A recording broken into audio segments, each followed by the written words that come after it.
Oh, Uganda is a very diverse country culturally and linguistically,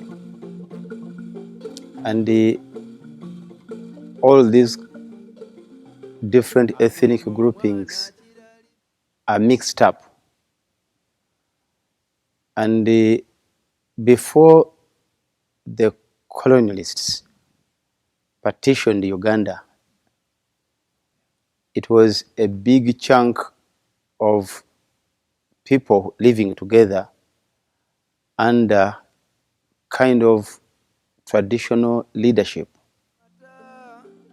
In the traditional setting, the life of a Ugandan, the life of a person in Uganda was interdependent on the others.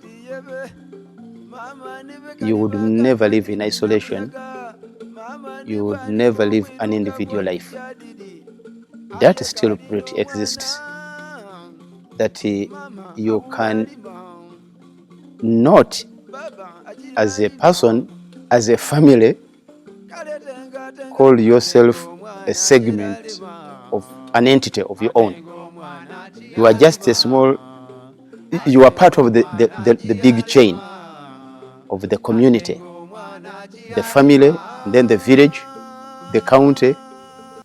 The song that we'll be playing first is from Busoga, where they have a lot of instruments, they do a lot of dancing, but we are going to play a song called Atenga Omwana.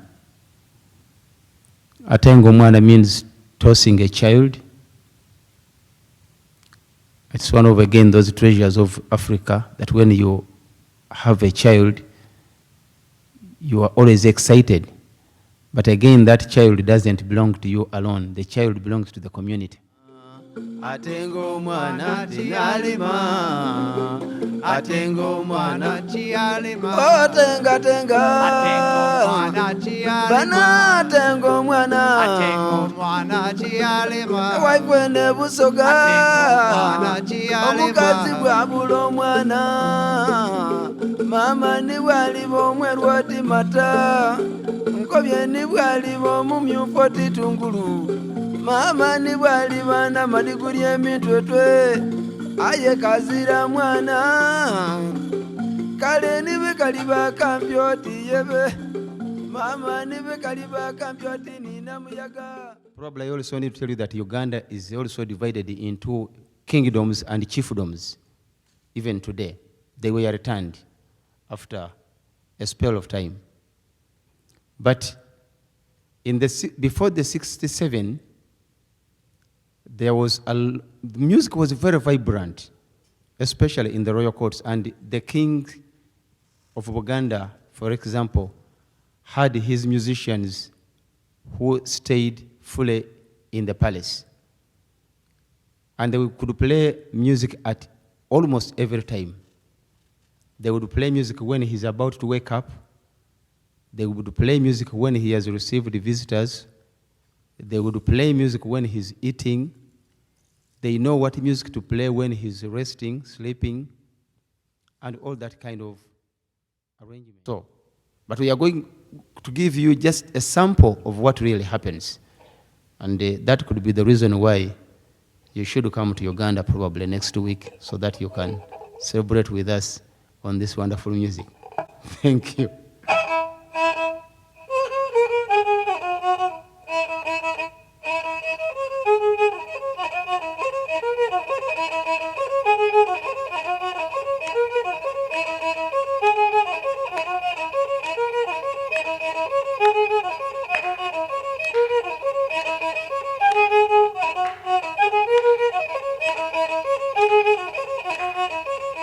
Omugongo guluma nnyabo enguli ekwata nayo omugongo essalamba liruma nayo omugongo. One of the very important values of Africa and Uganda in particular, and more precise my village, is the communal way of living.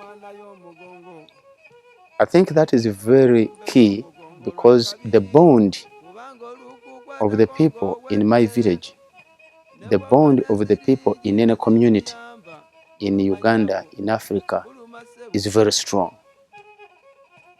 If one person gets a problem, the entire village is affected. And we are talking about the beauty and the achievements of River Nile, the longest river in Africa, and its significance to the people who live around it.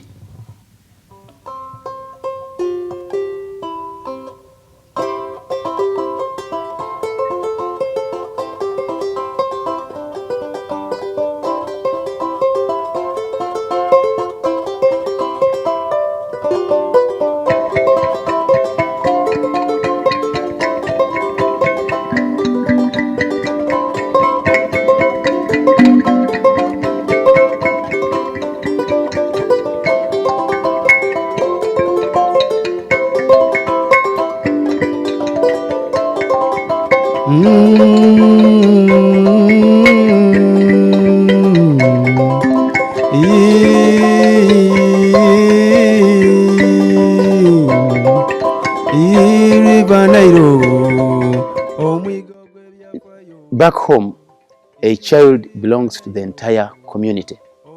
Of course, this wind of change is blowing to Africa too, is blowing to Uganda too. Many people are also becoming individualistic. My child. Why do you cane my child? Why do you shout at my child? You know? But the fact is that still, a child of the village is looked at as a property of the entire village. The pride, the success of that child is a pride to the village. Any evil, anything negative that that child does in the village or outside the village will negatively impact on the village, because those people from that village, they are thieves. Those people from that village, they are jealous, you know. But like I'm saying, these are human beings, and of course, we can't live in isolation. There's this globalization. A lot of things, winds blow left, right, and center. So some of them, I mean, they feel they are becoming modern. Therefore, my child belongs to me, and therefore, nobody should mentor my child. Nobody should caution. But even then, people still have those values of knowing that a child belongs to everybody. So, because of these external forces, because of these religious influences which came with the colonialists, the youth are in soul searching. They are lost at some point. They don't know where to go. They don't know which direction to take. They are at a crossroad. If they look at themselves as Africans, they are not modern enough. They are not current. They are not trendy. And when they come to Africa, when they come to America, they come to Europe too, you still don't fit in. You don't fit in. You even need a visa to go there. And on many occasions, you will be denied that visa because you don't have any justification to go there. But those who find their way in one way or the other to get there sometimes have ended up badly, because you will own all these things around you. But when time comes and age catches up with you, you know, you can't fight nature. Time catches up with you and you want to go home, probably. And you go home, the people you left there have constructed their houses, they've got stable marriages, they've got stable families, they've got their wives, children, they've got their land. You sold your land to go to Europe, and you can't come with your car, the fancy car that you have. You can't come with your flat screen, all these fancy things. You are only given 46 kilograms to carry with you on the plane. So, and the money you have here, you can have $50,000. It's a lot of money in Uganda and Africa. But here it's peanut because of the cost of living. In Uganda, I'll have $100. And it will take me through 2 weeks comfortably because I have my food, I have my chicken, I've got my goats, I have land. So all the things are there that I need.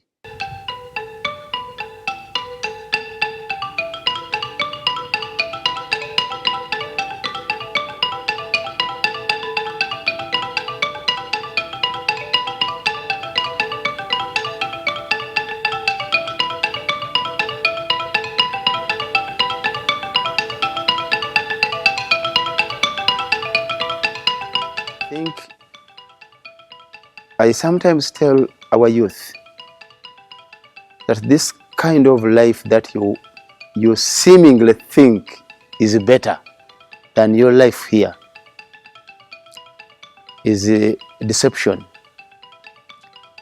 And you're thinking that you want to leave Uganda, you want to leave your village, you want to leave Africa to go and live happy life in Europe, in America, is running away from yourself.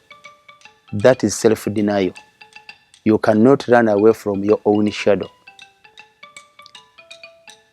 There are a lot of values, there are a lot of things that can make one happy, even when you don't have these materialistic things around you.